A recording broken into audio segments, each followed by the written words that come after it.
My name is Evelyn, and this is the story of how the ice didn't just cling to the windows that winter, but settled into the veins of those I once called family. Christmas used to be my favorite season. I know, that sounds painfully ordinary. But for someone like me, someone who often existed on the periphery of her own life, it meant warmth. Not the fireplace kind, but the kind that wrapped around you when the world outside went still. A softness I clung to as the rest of the year blurred past in a rush of obligations and unmet expectations. I should start by saying I'm the eldest of three. The one who always understood things without being told. The one who could sense tension in a room like it was perfume in the air. And the one who, somewhere along the way, became invisible to the people she loved the most. My younger sister, Marissa, always had a kind of sparkle to her. The kind of shine that drew eyes when she entered a room. I didn't resent it, not at first. I used to be the one who brushed her hair before school and sat through her endless recitals, clapping with genuine pride while our parents filmed her every twirl and smile. But something shifted after our mother's 60th birthday. That night, when Marissa gave her speech, you'd think she'd been raised an only child. She thanked our parents for always being there, for supporting her through everything. I sat 2 feet away, holding the envelope I had slipped into Mom's purse earlier, a check to help cover their overdue property taxes. There was no mention of me, not even a glance in my direction. Still, I smiled. That's what I did: smile, support, stay silent. Until this past Christmas. It began with a group text. You know the kind, holiday cheer wrapped in digital glitter. Flights were booked, accommodations arranged. Aspen, a place we used to dream about visiting as children. I scrolled through the details, wondering when my itinerary would arrive. It never did. The realization came slow, like a candle burning too low to notice until it flickers out. Did you get your ticket yet? I asked Marissa on the phone, casually, as if I didn't already know. There was a pause. A long one. Evelyn, I thought you knew. It's kind of a small group this year. Just Mom, Dad, me, and Greg. With the kids, it's already a tight fit. I didn't think you'd mind skipping this one. I didn't think you'd mind. I hung up before she could say more. Not in anger, just in preservation. I spent that Christmas alone. My house, our house, the one I inherited from our grandmother, sat heavy in the snow. I made hot cocoa with the fancy cinnamon sticks she used to love. Played the old records we danced to when we were little. And when I saw Marissa's Instagram post, the family lined up in matching pajamas in front of a roaring fire, I didn't cry. Not then. I waited until the next morning, when the silence in my home became deafening. Weeks passed. The ache softened, but never vanished. Then came New Year's Day. Marissa and Greg returned from Aspen and decided to drop in while I was organizing the guest room. I opened the door to their cheerful chatter, their ski-tanned faces and bags of post-holiday treats. I didn't invite them in. What's going on? Greg asked, blinking. I looked them both in the eye, my voice calm even. You made it clear I wasn't part of your family Christmas. So why would you expect to be part of my New Year? They stood there, stunned. Marissa opened her mouth, then closed it again. I stepped back. Not to welcome them, but to shut the door. I blocked their numbers that night. My parents, too, after Mom called to say I was being dramatic and hurting Marissa's feelings. Dramatic. I spent my life giving, staying small, stepping aside so they could all shine brighter. But this time, I'd taken a step forward, not for revenge, not for applause, but for myself. And now they're begging. The first call came 2 days after I shut the door in Marissa's face. It was Mom, her voice strained, artificially calm in the way it always was when she wanted something but didn't want to admit it. Evelyn, sweetheart. I think we need to talk. I let it go to voicemail. Then came Dad's message. Short. Clipped. You've made your point. Made my point? As if asserting a basic human need, to be included, to be seen, was some sort of strategic maneuver. That was the thing about my parents. They always interpreted emotion as manipulation, as if love had to be measured by usefulness. If you weren't convenient, you weren't welcome. When I was 17 and got accepted into an art program across the country, I still remember Dad's exact words. "You're not one of those kids who flies off chasing fairy tales, are you?" I deferred enrollment. Never mentioned it again. Got a job instead, helped with bills when Mom's health wavered. At Christmas that year, Marissa got a promise ring and a used convertible. I got a lukewarm thank you card and a sweater 2 sizes too small. So no, this wasn't just about Aspen. It was about everything Aspen symbolized. I gave them time, space, the opportunity to consider how easily they dismissed me. I thought they might reflect, maybe even apologize. Instead, they sent Marissa again. She showed up 3 days later, this time with a bouquet of flowers and a look she must have practiced in the mirror, sorrow mixed with innocent confusion. "I didn't mean to hurt you, Evelyn," she said, standing on my porch with trembling hands. It was easier without the extra logistics. The kids take up so much space." "You don't have kids."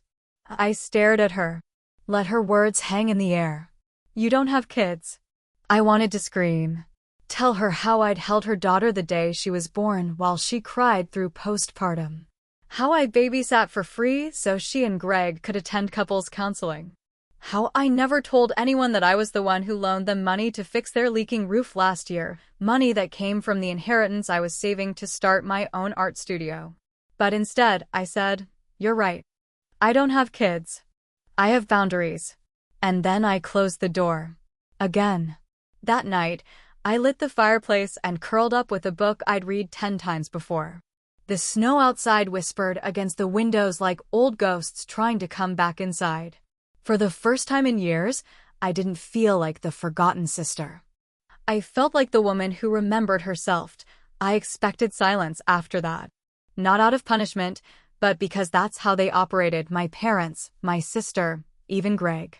Whenever I resisted the script they'd written for me, they would retreat into icy silence, waiting for me to come crawling back with an apology I didn't know.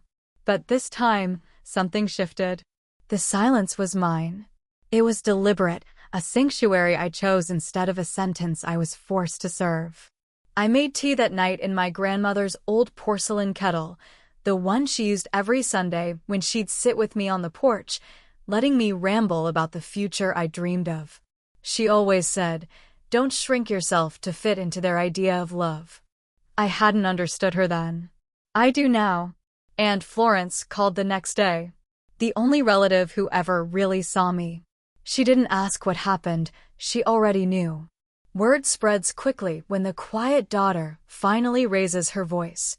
"I heard," she said gently. "And I just want you to know, I'm proud of you." Proud. That word hung in the air like a benediction. I felt it settle into my chest like warmth returning to frozen limbs. That evening, I began a ritual. Every day, I wrote down one truth that I had buried under the weight of making peace at my own expense. Things like, I mattered, even when they ignored me. Love without respect is just manipulation in prettier clothes. Saying no isn't unkind, it's honest. The phone calls didn't stop. They multiplied. Missed calls stacked like old debts I no longer owed. Mom tried guilt. "We're family, Evelyn. We're supposed to forgive." Dad tried control. "You can't just isolate yourself forever." Marissa tried pity. "It's not healthy to hold on to things." But none of them tried remorse. Not once did anyone say we were wrong. And so I didn't respond. I went back to painting, something I hadn't done with any consistency in years. I filled canvases with quiet anger and reclaimed hope.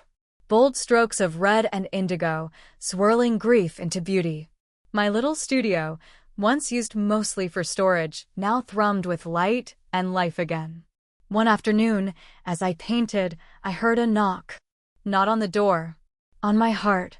The realization came slowly. I wasn't alone anymore, not in the way I feared. I had built a life that was mine, brick by brick, breath by breath. And while it wasn't filled with applause or family photos on mantles, it was real. Rooted. Strong. And now, with the ones who once ignored me at my doorstep, pleading for access to what they so easily discarded. I wasn't sure I wanted to let them in again. It's funny how quickly the word sorry gets thrown around when someone wants access, not to your heart, but to your peace. A week passed before Marissa sent the first actual apology. A text message. Hey, I know I hurt you. I'm sorry, okay? Can we move past this now? Not, I'm sorry for excluding you. Not, I'm sorry for making you feel like less. Just a vague digital shrug. I stared at it for a long time, remembering all the times I had said sorry for things I hadn't done. For the moods of others. For wanting space. For being tired. For saying no. Women like me were raised on apologies like bread. They nourish nothing, but keep you from starving. I didn't reply. The next morning, Dad called again. I watched the screen light up with his name, the way it always did when he wanted something fixed. I didn't answer, but I played the voicemail later. Evelyn, this has gone on long enough. Your mother's not sleeping. Your sister's crying. Whatever point you're trying to make it another way. Family doesn't shut doors. I laughed. Out loud. Alone in my kitchen. Family doesn't shut doors? No, maybe not. But they slam them in your face, bolt them behind your back, and expect you to keep knocking anyway. I decided to do something I hadn't done in years. I made dinner. Not the kind of dinner where everything is precisely timed and served with matching linens. Not the kind of dinner where you pray everyone likes what you made so you can feel like you matter. No. I made dinner for me. I opened a bottle of wine, put on Nina Simone, cooked something slow, something rich, something that made the whole house smell like memories I wanted to keep. And I lit a single candle at the table, not for ambience, but for intention. Because I needed to mark this moment, the moment I chose myself with tenderness, not apology. While I ate, I thought about all the things my sister had taken for granted, like the fact that her children once called me their favorite aunt. That I remembered every birthday and baked the cake from scratch. That I once drove through a snowstorm to babysit when she had the flu, and I had the flu too. None of that had been enough to earn me a place on that Aspen trip. I suppose that's what stung the most, not the exclusion itself, but the ease of it. The casual, thoughtless way I had been erased. After dinner, I sat at my desk and began to write, not to them, but for me. A letter. Not one I'd send. Just one I needed to write. Dear Evelyn, you don't owe them grace that costs your soul. You don't have to perform worthiness. You are not the background character in their story. You are the author of your own. I sealed it in an envelope and tucked it into my journal. A different kind of save the date. One day, when they finally understand what they lost, I might show them. But not why it was the first Sunday of the new year when the doorbell rang again. I almost didn't answer. Part of me feared it would be another one of them, Marissa, Greg, maybe even my father with his gritted teeth and obligatory flowers. But the street outside was quiet, no car idling in the driveway, no child's laughter spilling out like it used to when they visited with the kids. When I opened the door, no one stood there. Only a small box, neatly wrapped in silver paper, with a card tucked beneath the bow. To Evelyn, with love. From Ellie and James. The children. My breath caught. My niece and nephew, Marissa's twins. 6 years old. Bright-eyed, sticky-fingered chaos wrapped in innocence. They had no part in their mother's choices. They were just collateral damage in a family war they didn't even know existed. I brought the box inside and opened it slowly. Inside were 2 crayon drawings. One of me, in a blue dress, standing under a tree with a rainbow above. The other was a heart, uneven and pink, with the words, "We miss you, Aunt Evie," scrawled in the loopy handwriting only a child could manage. My hand shook as I touched the paper. There were tears, yes, but they weren't from weakness. They came from knowing that, somewhere in that tangled mess of expectation and manipulation, a small thread of love still tied me to someone. Not Marissa. Not my parents. But those two children who had once danced barefoot in my living room, who had insisted on calling me before bed just to say goodnight. And suddenly I saw the trap they were trying to lay. Not the children, no. But Marissa, my parents. They had sent the drawings, of course. Coached the words. Probably bribed the kids with cookies and promises. Not out of genuine reconciliation, but because guilt is most potent when it's draped in innocence. Still, it worked, just not in the way they intended. I didn't call them back. I didn't send a thank you text or forward a picture of the drawings on my fridge. Instead, I took down the old photos. The ones with all of us smiling at holidays, matching sweaters and dead-eyed grins. I replaced them with my art, paintings of landscapes, seascapes, places I'd visited alone and found peace in. This house was mine. Not just legally, but spiritually. They would not be allowed to re-enter unless they brought more than apologies. They would have to bring truth. And humility. And the kind of accountability that doesn't shrink when faced with discomfort. Until then, they could keep knocking. And I would keep painting. Winter lingered longer than usual that year, as if the sky itself refused to soften. Snow fell in a hush, blanketing the town like a sigh no one could quite release. I stayed quiet, too. Not out of bitterness, but preservation. I wasn't punishing anyone, I was recovering. Healing is often confused with punishment by those who benefited from your silence. They call it avoidance or spite, when really, it's just the first time you're breathing without their hands around your choices. I resumed my morning walks. Just down the block, through the rows of frost-covered hedges and sleeping trees. The cold bit at my skin, but the stillness of the world gave me room to think.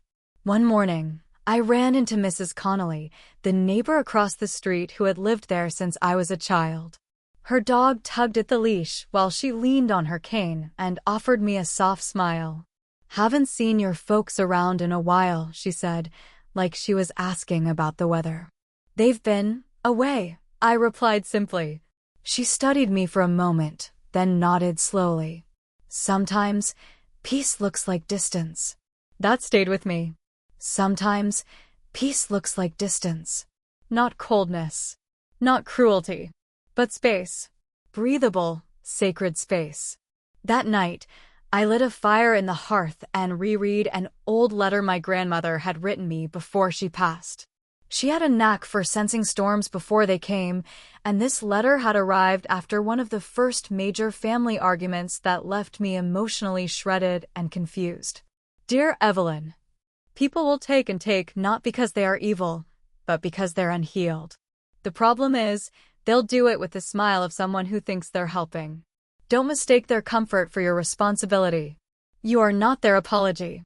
With love, Grandma.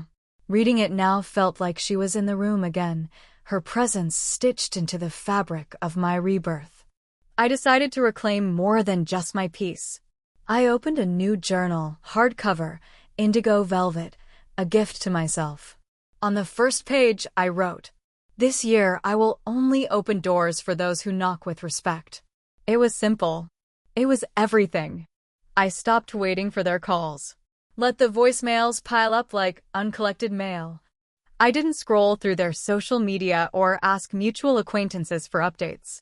I no longer measured my worth by their attention.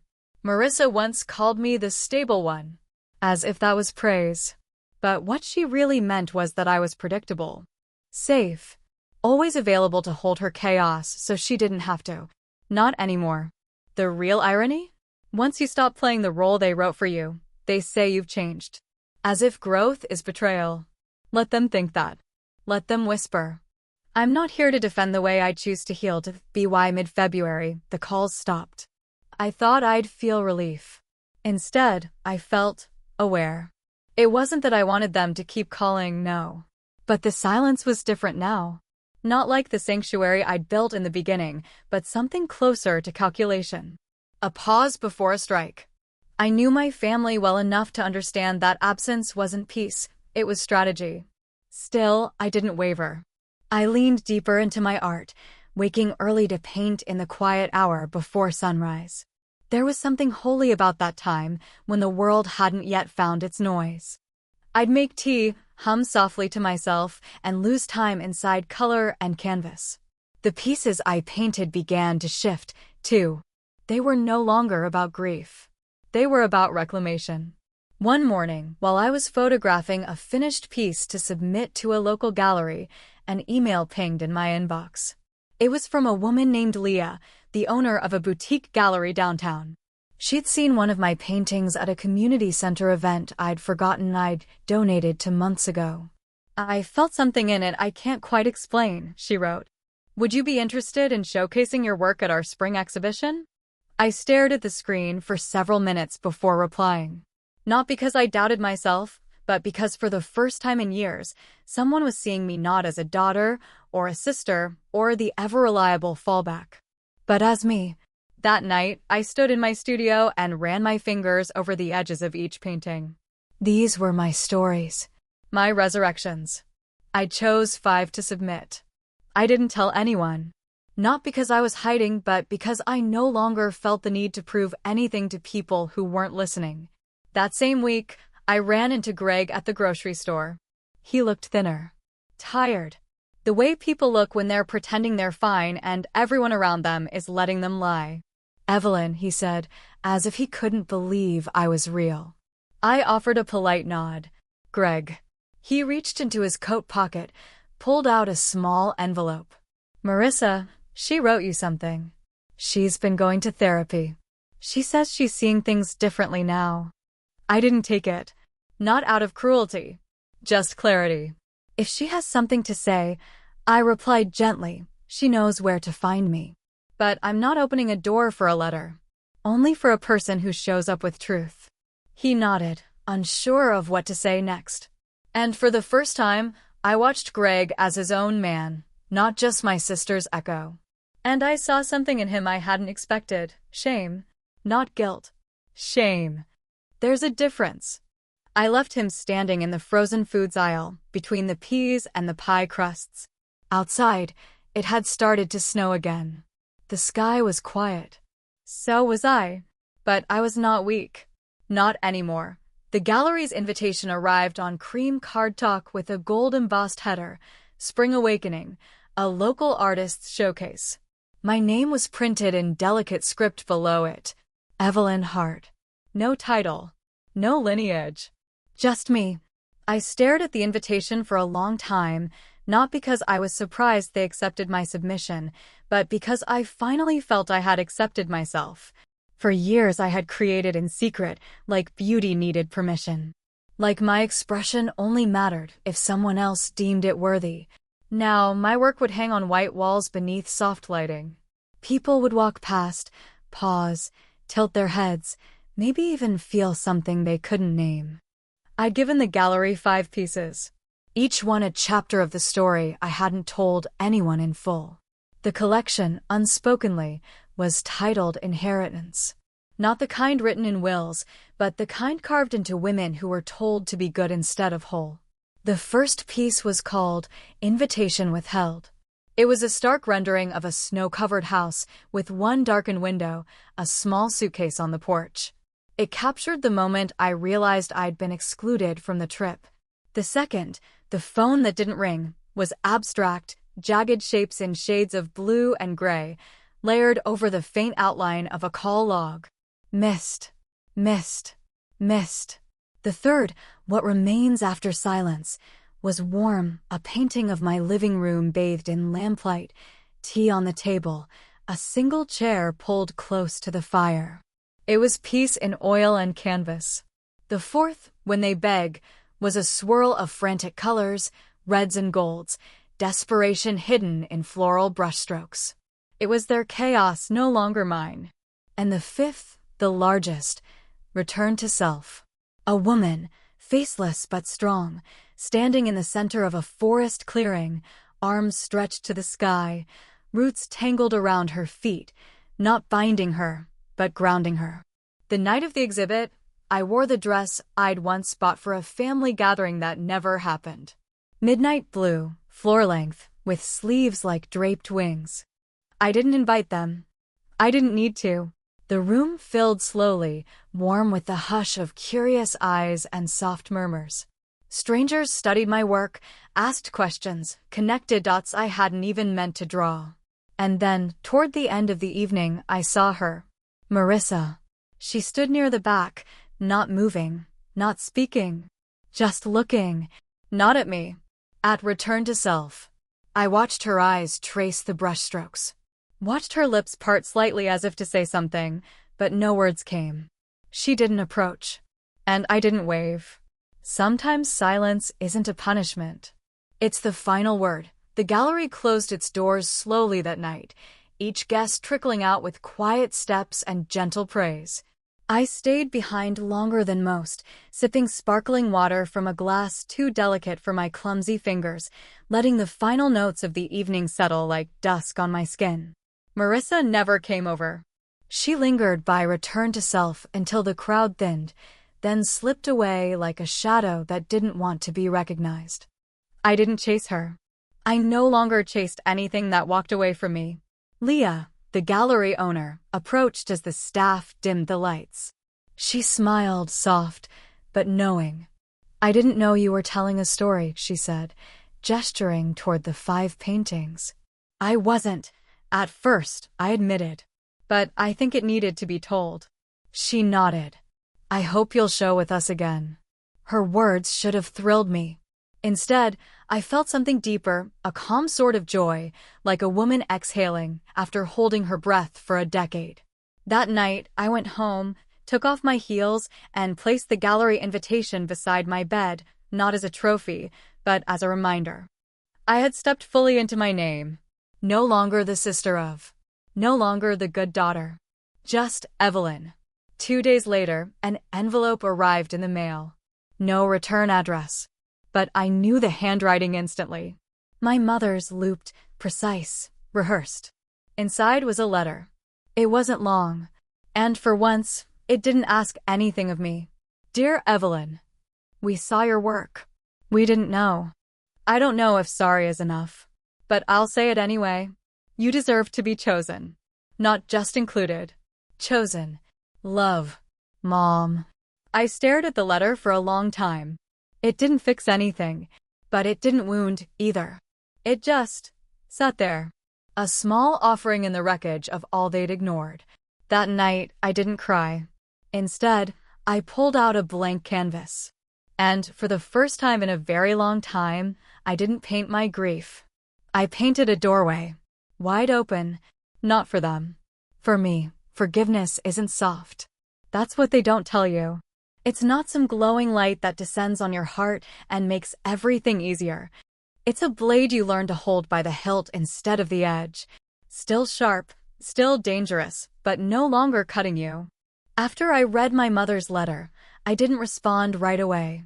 I placed it in a drawer alongside other fragments, childhood cards, notes from years ago, even 1 or 2 apologies too late to matter. I wasn't dismissing her effort.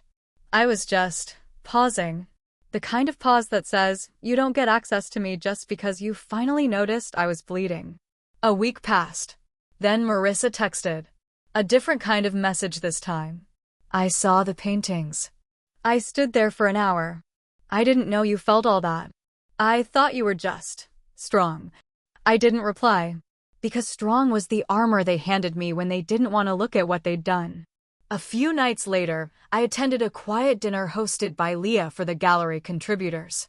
It was held in her loft, a warm space filled with mismatched chairs, records playing softly, and soup served from a chipped but beautiful pot. I laughed. Genuinely. Shared stories.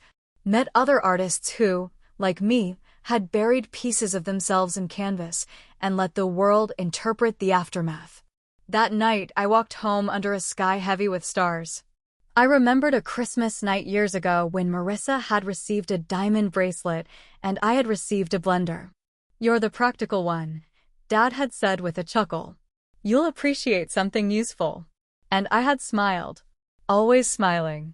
That memory didn't hurt anymore. Not because it had lost its sting, but because I had learned how to stop blaming myself for needing more than crumbs. I arrived home to another envelope on the doorstep. No name, but different handwriting. Inside was a card. Simple. You taught me how to say no. I hated you for it. Now I thank you. Greg. For a moment, I didn't move. Not because of the message, but because of the honesty. It was the first real thing anyone from that side of the fracture had said. And still, I didn't reach out. Because healing isn't an invitation to rush back into the fire. It's a declaration that you finally understand what warmth feels like, and you won't accept anything colder. March rolled in like a whisper. Gone was the clang of holidays and family messages. Gone was the static of being wanted for what I gave, not who I was. I woke each morning to a quieter home, and I didn't fill that silence with apologies or explanations. I let it live, breathe, stretch its legs in the hallway like a guest who was finally welcome. I had begun teaching a weekend class at the Community Arts Center, Intro to Emotional Landscapes. A title Leah suggested with a knowing grin. 10 students, all different ages, most of them women. And each of them came holding more than brushes. They brought memories. Scars. A lifetime of being told their stories didn't matter. I saw myself in them. One afternoon, as we painted, a woman named Judith, a retired nurse with hands that trembled more from heartbreak than age, looked at me and said, "How do you know when you've really forgiven someone?" The room fell still. I set my brush down. "You know," I said slowly, "when remembering them doesn't make you shrink. When the memory doesn't tighten your chest, but it doesn't let them back in either." She nodded, tears quiet and unashamed. Later that evening, I walked past a bakery on my way home. Inside sat my father. Alone. Coffee in one hand, a pastry untouched, his face drawn in ways I'd never noticed when I only looked through the lens of duty. I didn't go inside. I stood at the window and watched him. Not out of pettiness, but distance. He didn't see me. Or maybe he did. But he didn't move. And for once, that didn't undo me. He had always been a man of few words, but his silence carried the weight of judgment. I spent decades translating every raised brow, every exhale, every shift in his seat like it was scripture. That night, I painted a single rose blooming from a cracked teacup. I titled it, "He Didn't Look Up." It wasn't about shame. It was about truth. Some people never look up until the person they always looked down on disappears. And by then, all they see is what they've lost. It was on a rainy Thursday, thick with the scent of thawing earth, that I received an invitation I didn't expect. Not to a reunion. Not to a birthday or another family performance. But to a reading. Judith, the woman from my art class, had joined a writing circle. She'd submitted a short story based on our session about painting grief without naming it. She wrote a story about a girl who became a lighthouse for everyone else's storms, never noticing she was sinking all the while. "I put you in there," she said with a smile. "But I changed your name. You're the woman who finally said no." It made me laugh. Then ache. At the reading, she stood before a crowd of maybe 20, her voice trembling on the hard parts. The room was silent, those sacred, heavy silences where no one breathes too loud because something true is being spoken. When she finished, she sat back down beside me. "That story," someone said from the back, "felt like something I've lived, but never had words for." And just like that, I understood something. Healing isn't just for the one who survives. It becomes a map for others. Afterward, as we packed up our things, I checked my phone. A message from Greg. "They're planning Easter. Don't know if you care, but they're asking about you." I read it twice. Then again. I remembered last Easter, the pastel-perfect brunch, the sugar-sweet performances, the tension woven into every polite compliment. I remembered slicing ham while Marissa adjusted her children's napkins and our mother talked about how lucky Evelyn is to have so much free time. I remembered going home with leftovers in a foil-wrapped container, more hollow than full. I typed a reply, then deleted it. I wasn't ready. Maybe I never would be. That night, I baked for the first time in months, lemon loaf, just like Grandma used to make. The kitchen filled with warmth, not performance. There was no one to impress. No one to flatter or protect. Just me, and the scent of citrus and flower. I sat by the window, watching the rain soften into mist, and poured myself a cup of tea. Not to soothe anyone else. To comfort me. To honor the grace I was growing, slowly, stubbornly, not because they deserved forgiveness, but because I did. Easter came, and went like a stranger's holiday, distant, decorative, and without meaning to me. I didn't dress in pastels or prepare a table. I didn't scroll through the family photos Marissa no doubt posted. I didn't wait for a call or leave my phone face up on the table like I used to, hopeful. Instead, I spent that Sunday in the garden. My grandmother's trowel still hangs on a hook by the back porch, rusted and weathered but firm in the grip. I used it that morning to turn over soil hardened by winter. As I dug, I felt old things loosen in me too. Ideas, expectations, grief I hadn't known was still buried. I planted lavender along the fence line. Not because it would impress anyone, but because I love the smell. Because bees love it too. Because something beautiful that asks for little in return feels like the kind of company I want in my life now. Around noon, I heard a car pull into the driveway. Not a knock. Not a call. Just the crunch of tires over gravel, the click of an engine silencing. I stood, brushed soil from my knees, and walked toward the front door. It was Greg. He stepped out slowly, holding nothing but a small container. Clear plastic, smudged on the sides. Inside it, lemon bars. He looked tired. Not in the way people do when they're sick, but the way people do when they've been forced to reckon with themselves. "I know you didn't ask," he said. "But the kids made these. They wanted you to have some." He paused. I didn't tell them no. I took the container from his hands, my silence not cold but considered. He looked at the house. At the garden. At me. "Marissa's not doing great," he said after a while. "She's unraveling some of the things she always assumed were true." I nodded. He took a breath. "She might reach out again." I nodded again. "She might." He looked like he wanted to ask something. Permission, maybe. Or forgiveness by proxy. But I wasn't in the business of giving out absolution like party favors. So I said nothing. As he turned to go, he hesitated. "You look good, Ev." "I feel good," I said. And I meant it. After he left, I brought the lemon bars inside and placed them on the counter. I didn't eat them that day. I wasn't ready to decide what they meant. But I didn't throw them out either. There's something to be said for small gestures, not as redemption, but as recognition.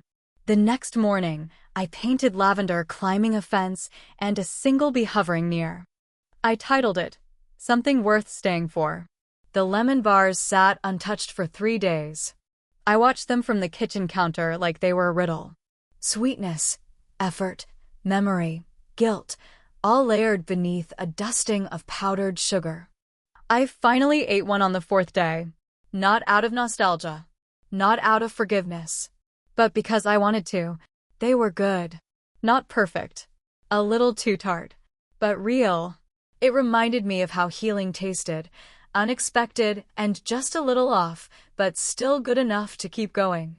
That evening, as golden hour filtered through my windows and warmed the old floorboards, I found a message on my voicemail. Marissa. Her voice was low, unguarded. No performance this time. No sparkle. "I've been sitting with things. Not asking you to fix it or talk to me yet. I get it now. Or at least I'm starting to." She paused. "I told Mom and Dad to stop pushing. That they don't get to force your piece to fit their schedule." Another pause. Softer. "I miss you. Not for what you used to give me. Just you." I didn't cry. I didn't call back. But I saved the message. It was the first time she hadn't asked for anything. And that, in itself, was a start. The next day, I attended a small local art gathering. Nothing big. Just painters, sculptors, poets sharing space and stories. A woman named Naya read a poem about her estranged brother and how she learned to let go without hating him. Afterward, she and I stood in line for coffee, and she asked what I paint. "Stories," I said. "But I don't write them down." She smiled. "Ah, You speak in brushstroke. That night, I painted a girl sitting on a swing made of vine and memory, dangling her feet over a garden that was half wild, half tamed. I named it The Space She Chose, because that's what it was now. Not a chasm of grief or rage, but a clearing, a space I'd carved for myself not to hide in, but to be in. Unapologetically to it was during my third class at the community center that I noticed her Lena. A soft-spoken woman with short-cropped curls and eyes that never quite looked you in the face. She painted in quick, almost frantic movements, then spent minutes just staring at her canvas, as if daring herself to add more. That day, she stayed behind after everyone had left. She hovered near the sink, washing her brushes too slowly, as though waiting for the words to find her. "I don't think I'm doing this right," she said, not meeting my eyes. "What makes you think there's a right?" She shrugged. "I don't know. My mom always said if it isn't clean, polished, perfect, it's a mess. And messes were shameful." I paused, then smiled gently. "There's power in mess. It means you moved. It means you felt." She looked up, finally, and something in her face shifted. Not relief. Not yet. But resonance. The next week, she painted her mother's dining room table. Flipped over. Cracked. And blooming from the split wood was a rose bush in full fire-colored bloom. She called it Dinner Conversation. When she presented it to the class, her voice didn't shake. And, for the first time in that space, the room broke into applause. I didn't lead it. I didn't have to. That moment changed something in me. Because for so long, I had lived in the shadows of my family's script, cast in the role of the stable one, the giver, the reliable background character. And here, in this circle of survivors, I wasn't just teaching. I was witnessing. We were all rewriting something. That evening, I returned home to a letter in the mailbox. Handwritten. Marissa's script again, but steadier this time. Less practiced. Inside was a single page. "I used to think you were just strong. Like nothing could break you. But now I see it wasn't strength, it was silence. And we mistook your quiet for comfort. You made it look so easy to carry the weight we dumped on you. I'm sorry. Not for the trip. Not just for the words I said. For the years I didn't ask how you were really doing. I want to know now.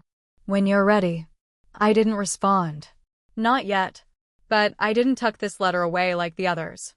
I left it on the kitchen counter, beside the lemon bars. Some apologies aren't doors. They're windows. They don't invite someone back in, but they let light through. And that, sometimes, is enough to begin again. Spring broke open slowly that year, like a bruised fruit finally splitting at the seam. The thaw didn't come in grand gestures, but in the quiet dripping of icicles and the first green shoot pushing through the garden bed I had nearly forgotten to water. I was learning to love that kind of change, the kind that doesn't ask for applause. One morning, I returned home from the art center to find a small envelope tucked inside my front door frame. Not mailed. Not texted ahead. Just left there like an old memory peeking back into the present. It was from Ellie and James, Marissa's children. Crayon handwriting. Stickers on the back. Inside were two drawings, one of a woman on a swing and the other of a house with a rainbow over it and the words, "Come back soon. We miss your hugs." I sat on the floor of the foyer, clutching the note like it was a lifeline. Children don't know how to lie the way adults do. They only know how to ask for love. Later that week, I visited the bookstore downtown, where I used to take them for story time. I wandered through the children's section, fingers brushing over spines and plush reading corners. A part of me ached, not just from missing them, but from wondering how long I'd let distance guard me from something that might be safe again. Not perfect. Not healed. But safer. I bought 2 books, one about bees and the other about brave girls who don't wait to be rescued. That night, I wrapped them in brown paper, wrote a short note that simply read, "Thank you for remembering me. I'm still here." Then I dropped them at Greg and Marissa's front step without knocking. I didn't wait for a thank you. I didn't check my phone for a reply. It wasn't about what came next. It was about proving to myself that I could extend love without losing myself. That same night, I dreamed of my grandmother again. She was sitting on the back porch in her worn sweater, tea steaming in her lap. She turned to me and said, "You're learning to be kind without being erased. That's the lesson." I woke up with tears on my cheeks and the faint scent of cinnamon in the room. Not everything broken has to be rebuilt. Some things are better grown new. From untouched ground, it was a Thursday morning when the knock came, not urgent, not tentative. Just steady, like someone had rehearsed it in their car first, hands trembling against the steering wheel. I didn't need to ask who it was. I opened the door. Marissa stood there. No makeup. No performance. Just her and the worn cardigan I remembered from college, back when we shared more than blood. When we whispered secrets late at night and believed each other's fears without judgment. Her eyes brimmed with the kind of honesty that can't be faked. "I won't stay," she said, her voice low. I had to see if you'd open the door." She held out a small container. "Not lemon bars this time. Soup. It's not an apology," she added quickly. "Just nourishment. For whatever kind of day you're having."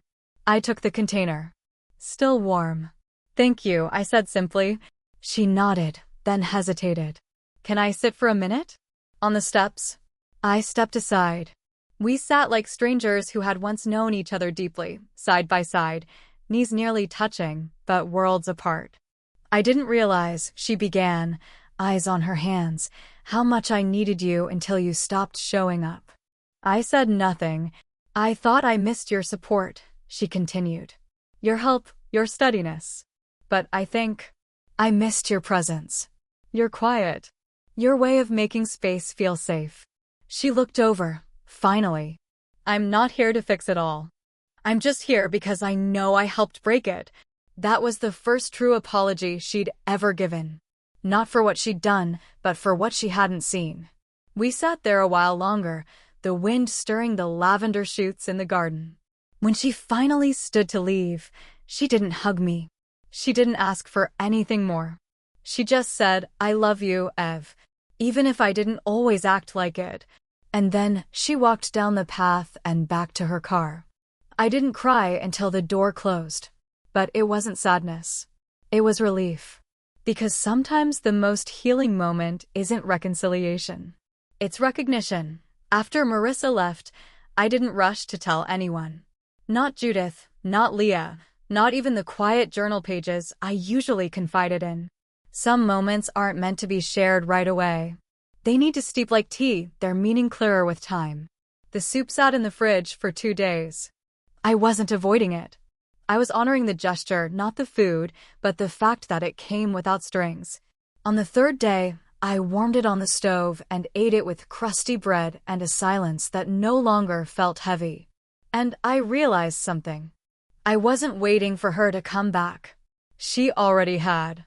Not as the sister I once longed for, but as a woman learning, in her own slow way, to stand in truth. And still, I wasn't ready for more. Not yet. Healing isn't linear. It's not a staircase you climb, rung by rung, toward reconciliation. It's a spiral. You pass the same pain in circles until it hurts less. Until you see it with new eyes.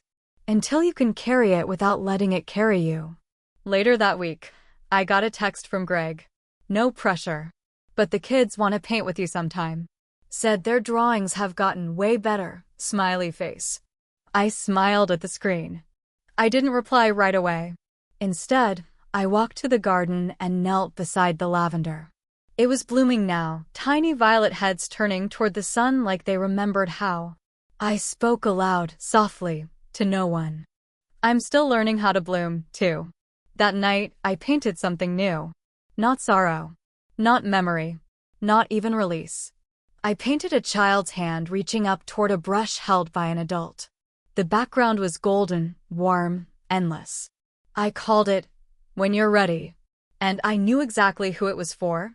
The invitation came folded in a crayon-drawn card slipped into my mailbox, tucked among bills and flyers I would never read. Inside was a hand-scrawled message in bright pink marker. And Evie. We are painting fairy castles and rocket ships this Saturday. Come if you want. There will be cookies. Love, Ellie and James, but he's drawing dinosaurs. There was no guilt, no pressure, just joy, and a choice. I stared at the card, the words curling slightly at the edges, and felt something unlock in me, not a flood, not a crumble, just a quiet yes. Saturday arrived with sun-warmed sidewalks and the smell of spring in full, glorious mischief.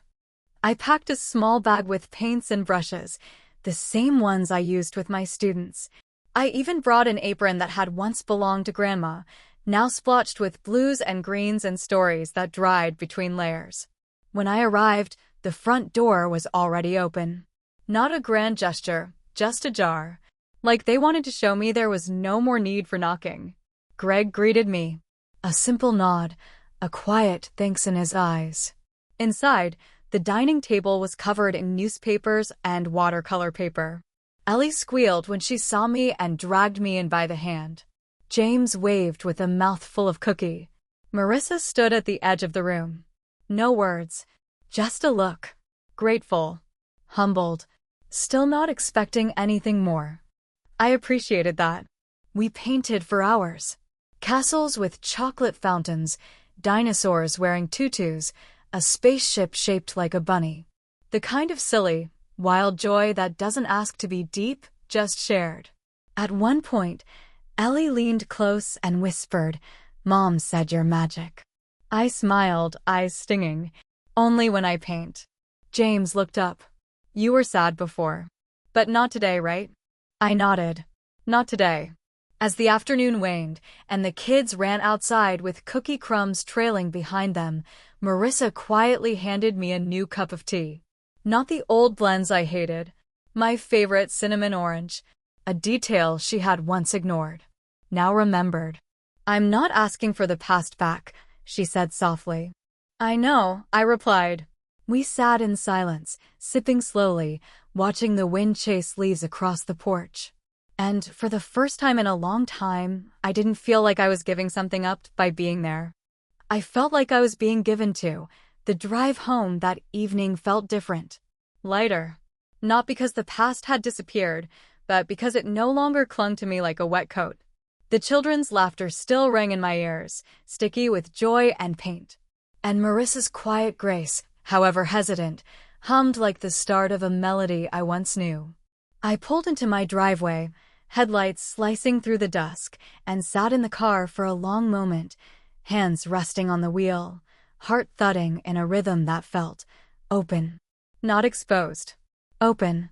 Inside, the house was just as I'd left it, still, warm mine. But I saw it differently now. Not as a shelter from them. As a space I could return to and still choose to leave when I was ready. I placed the fairy castle painting Ellie had made beside the kitchen window, propped up by a stone I'd once taken from the garden path when I was 8 and convinced it looked like a heart. The next morning, I brewed cinnamon orange tea and sat at the table with my journal. Not to write about pain, but to record a question. What if love doesn't mean sacrifice? What if it just means showing up? And being allowed to stay? Later that week, Leah called to ask if I'd like to do a solo exhibition in the fall. My heart skipped, then steadied. Yes, I said. But only if I get to name it. Of course, she replied. What are you thinking? I looked around the room. At the painting. The teacup. The slowly unfurling piece. The soft place, I said. Because that's what I'd built. Not a fortress. Not a boundary laced with fear. But a soft place, where I could feel without breaking, forgive without forgetting, and love without being emptied. I knew not every day would feel this clear. But that was okay. Because now I trusted myself to come home to me, even when others came knocking. A few weeks later, I found myself on a familiar street, the one where our childhood home still stood. I hadn't meant to be there.